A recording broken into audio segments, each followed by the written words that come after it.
অপরিশোধিত জ্বালানি তেলের তীব্র সংকটের কারণে দেশের একমাত্র রাষ্ট্রায়ত্ত তেল শোধনাগার ইস্টার্ন রিফাইনারি পিএলসি লিমিটেড বন্ধ ঘোষণা করেছে কর্তৃপক্ষ।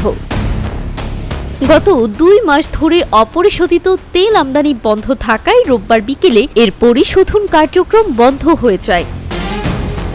সোমবার বিকেলে কারখানাটিতে শেষ পরিশোধন কার্যক্রম হয়েছিল বলে গণমাধ্যমকে জানিয়েছেন প্রতিষ্ঠানটির 2 জন কর্মকর্তা।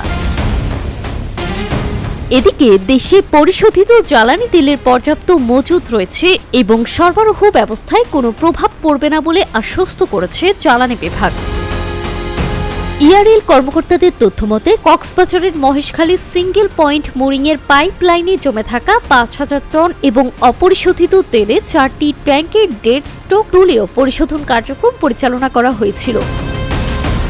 কর্মকর্তারা আরও জানান, ইআরএল সাধারণত দৈনিক গড়ে 4,500 টন ক্রুড তেল পরিশোধন করে থাকে। তবে ক্রুড সংকটের কারণে গত মাস থেকে পরিশোধন কমিয়ে দৈনিক 3,500 টন করা হয়েছিল।